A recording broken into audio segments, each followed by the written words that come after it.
Welcome to Ultimate Wrestling Trivia, where we got a special show for you. But in the meantime, you made it this far, 10 seconds in. Go ahead and give us a like, a thumbs up. Follow us on all social media platforms, because today's show is going to be off the charts good. But before we get underway, the man way down there, Angelo Stefano. The hammer doesn't get warmed up until the 35-minute mark. Gorilla. That's what Jesse the Body Ventura used to say about him. And the man in the middle, that trained Mr. Anderson, Mr. Kennedy, he is Mike Merc. And my name is Devon. We appreciate you guys checking us out each and every Tuesday, where we drop a brand new show, Ultimate Wrestling Trivia, the show. Well, today we have a special show, as we said, and it is top 10 pro wrestling movies of all time, where us three and Derek, and Dashing Derek, all voted on ours. It's always a struggle to come up with a top 10 list, but we came up with one. So we will get underway. Coming in at number 10, Mr. Stefano gets to start us off. Well, number 10 on this list is the dramatic masterpiece No Holds Barred, starring Hulk Hogan. What's that smell? And Tiny Lister as Zeus, the human wrecking machine. Or Debo. People might know him as Debo from the Friday movie. He was also in the Friday movie as Debo. A cinematic piece of history, if you will. Hulk Hogan showing off his dramatic acting chops when his brother is crippled by the human wrecking machine Zeus, and you don't know if his little brother's going to be okay, but then Hulk Hogan's praying at his bedside in the hospital, and the kid moves a finger, and Hogan knows he's going to be all right, and then he runs off to confront Zeus. And if there's a dry eye in your household when you're watching that scene, you're not human, because, the waterworks for Devin and Mike and myself, they would just flow every time that scene was on. Am I being a little too over the top here? You might be, okay. Just a little bit. Well, anyway, it kicks off the list at number 10. Good, bad, ugly, indifferent. Let us know in the comments. And there you go. And the number 9 movie, we take you back to the year 2000, and the list would be incomplete without the inclusion of this movie, Ready to Rumble. You know it, you love it, you feel like that's a movie that's always on, maybe late night after you get some Taco Bell. It's always on in the background. We're talking about the movie with David Arquette, the guys that played Gordy and Sean, and how could we forget Jimmy King, Oliver Platt. He played that man, classic character. You had all the WCW wrestlers in there, from DDP was in there. We had Goldberg and a ton of other ones. It was just a great movie, Ready to Rumble. Even lesser characters like Lenny Lane. Lenny Lane is right. And I will rule you.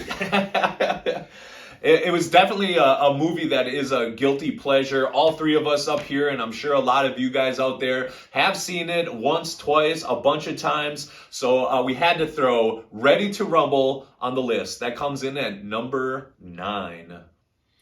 Our number 8 movie is a bit of a documentary, and this brought up a lot of debate. And I would like to see this movie ranked higher, just for its historical significance. But that would be Wrestling with Shadows, the movie about Bret the Hitman Hart. He had a film crew follow him for a whole year. He captures the Montreal Screwjob taking place, which ends up being very, very historic in the whole grand scheme of pro wrestling. And it's just proof that truth is greater than fiction. You know, while our number 10 and number 9 movie really sum up like our WWF childhoods with Hogan and Zeus, and that spilled over into SummerSlam. And then you saw Ready to Rumble, that spilled over into WCW. David Arquette actually winning the title, being world champion in the Vince Russo era. Well, Wrestling with Shadows was literally the movie about wrestling rather than the I'm sorry, I said that backwards, but it was the documentary about wrestling as opposed to the other ones, which were the movies with wrestling as the backdrop. So for that, it got a leg up on that, and it's definitely worth a watch if you haven't seen it. Mm-hmm. It holds up. Yes, that comes in at number 8. Moving right along, our top 10 pro wrestling movies. Number 7, Stefano drew that number, coming in at number 7. And there's a little story that goes along with this movie. Yes, number 7, starring Jack Black, is Nacho Libre. I do it for the keys. I do it for the keys. Okay, there's a good story to this movie, and I will not mention the name of my close personal friend that I went to the theater with to see this. I informed this person that they would not like this movie because they were not a fan at all of Jack Black. And they said, well, I want to see it anyway. I want to see it anyway. And I said, I don't think that's a good idea. You will not like it, and you get quite upset about movies you don't like. They said, I don't care. Let's go see it. So we went. Now, maybe you like that movie. I didn't think it was very good. My friend hated it so much, and we went on a Saturday afternoon, and there were a lot of moms with kids there, and as we're walking out of the theater, my friend turns to me and says, and I have to clean the language up, but that's the worst movie I've ever seen. What the... And Bleepity-bleep. saying it quite loud, and some of the mothers and children were turning heads, looking in our direction, and I said, come on, let's get out of here.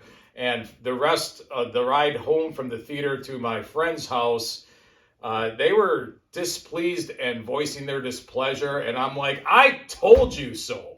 So moral of the story is, when Angelo Stefano tells you, oh boy, don't see a movie, you don't see the movie. Nacho Libre coming in at number 7. This next movie that comes in at number 6, actually, this is one of the ones that caused a little friendly debate on our list. A lot of people thought it should have been higher. This is The Wrestler from 1974. It's a who's who was in that movie. We're talking about Vern Gagne was in there, Ric Flair, Nick Bockwinkel, Dick Murdoch, Greg Gagne, Larry Hennig, Dan Gable. I mean, there was a list of a bunch of people. Vince McMahon, I believe, even made a appearance in there. The Fonz is in The that Fonz is in there. Hey! Henry Winkler. Ed Asner as Frank Bass. Of course, you know that, where the professional wrestling promoter had the pressure of kind of keeping up with the pro wrestling world and pulling new wrestlers from the crowd and entertaining everybody. I know it's a little bit older movie, but it's definitely one of those ones that stood the test of time, and it's still around. And Vern Gagne, I think, always gets plugged with this movie all the time. When you think of Vern Gagne, AWA, you think of The Wrestler from 1974. That comes in at number 6. Friendly recap, top 10 movies. Number 10, No Holds Barred. Ready to Rumble, number 9. Number 8, Wrestling with Shadow. Number 7, Nacho Libre. The Wrestler from 1974 comes in at number 6, leading us to the top 5 movies. The top 5 pro wrestling movies of all time. Mr. Mike Merck's got the honors for that one. You bet. Our number 5 movie is the most recent movie on this list thus far. It is the 2019 movie Fighting with My Family, produced by The Rock and his team. And it features the story of the person that we know as Paige from WWE, making it to the WWE. I saw this film, and I guess part of the reason why this film hit home with me, it's not a WWE-based movie. You got to see Zelina Vega play the character of AJ Lee. She was not yet signed to a WWE contract.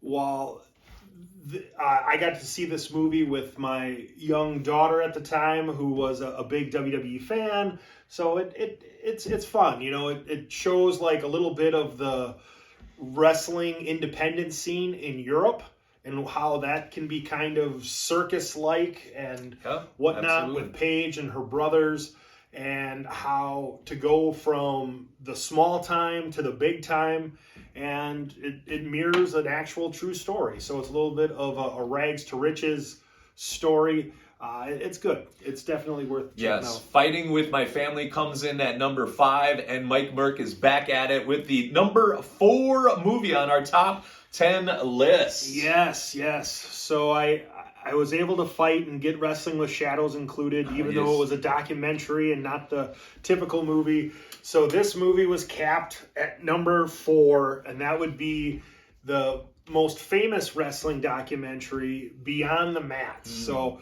if you have not seen Beyond the Mats, you're definitely missing out. So Beyond the Mat took place, it hit the theaters in 1999. And I think a lot of times with movies, we think of like where we were in our point in time in life. Did you see it on video at home? Did you go to a theater? This had a limited theatrical release. Living in Green Bay, Wisconsin, myself and 3-4 independent wrestling buddies happened to check it out in Milwaukee, which was like a 2-hour drive. We had done a wrestling ring rental for another wrestling company that day, checked it out while their show was taking place. And it's great. It was a truly one-of-a-kind, first of its behind-the-scenes wrestling action. You got to see Paul Heyman and early ECW, mid-90s ECW, essentially standing on the pulpit, getting Team ECW to drink the Kool-Aid, so to say. You got to see from the independent side of things. You saw up-and-coming Mike Modest, Tony Jones, go from the Garage Wars of APW, Dave Meltzer's personal favorite indie group at that time, all the way to a WWE tryout match with Jim Cornette and Jim Ross giving their 2 cents. You saw Jake the Snake kind of on the downswing, a little down and out. You saw Terry Funk on his way out the door, retiring, having his great retirement match where you saw the legendary enhancement wrestler Dennis Stamp bouncing on his trampoline. It's a famous wrestling meme. I'm not booked, brother. When Terry asked him, "Are you coming to my last match?" Where he wrestled then WWE champion Bret the Hitman Hart in his hometown of El Paso, Texas. It was great. Yeah, I think that's very well said on your part. Beyond the Mat, 1999. I know it comes highly recommended from all 3 of us up here. Check it out if you can. Bringing us to the top 3 movies of all time. This is where things got ugly and people scratched and clawed to try to get their movies there. We're taking you back to 1986 with Stefano when he was in his prime. The number 3 movie of all time. Well, it's a movie that I watched probably at least a dozen times on HBO. In the 80s, HBO played movies very repetitiously, and Body Slam would be on and I would watch it. I was a huge Roddy Piper fan, and this was, I think, the first movie I can remember Roddy Piper being in. I also had the Tonga Kid, Roddy Piper and the Tonga Kid, were a tag team in the movie, and Dirk Benedict from the A-Team, which was like one of the top 10 shows in the United States at the time, he was in there. And it's a comedy, and it's quirky, and it's goofy, and I just loved it. I still, to this day, I would watch it and enjoy it and laugh. There's some good stuff in there. Some campy, over-the-top things. The manager of the villainous tag team that Roddy Piper and the Tonga Kid are going to take on for the tag team titles at the end of the movie, they are managed by a man that is Japanese and cannot pronounce the name Smilak, which is the last name of Dirk Benedict's character. He always calls him Schmeirak. I don't know if you could actually do that today without people being upset, but I thought it was hilarious. Funny movie, cheesy, campy, and it was the 80s, and how can you just not love it? There you go. Body Slam comes in at number 3. And our number 2 pro wrestling movie is from the 80s, but it was brought to the big screen by Sean Durkin in 2023. Being a big world-class guy, I absolutely love this movie because it is the story of the Von Erich brothers. where they were competitive in the world of professional wrestling. In the 80s, it takes you through the tragedy and triumph of their life. Everybody here, if you're on this channel, you're a pro wrestling fan, you know how that all played out. The Iron Claw, I personally had it as my number one movie, but it comes in at number 2. I know I can speak for Mike Merck here. There's only a handful of movies that we've gone to the movie theater and watched 2 or 3 times.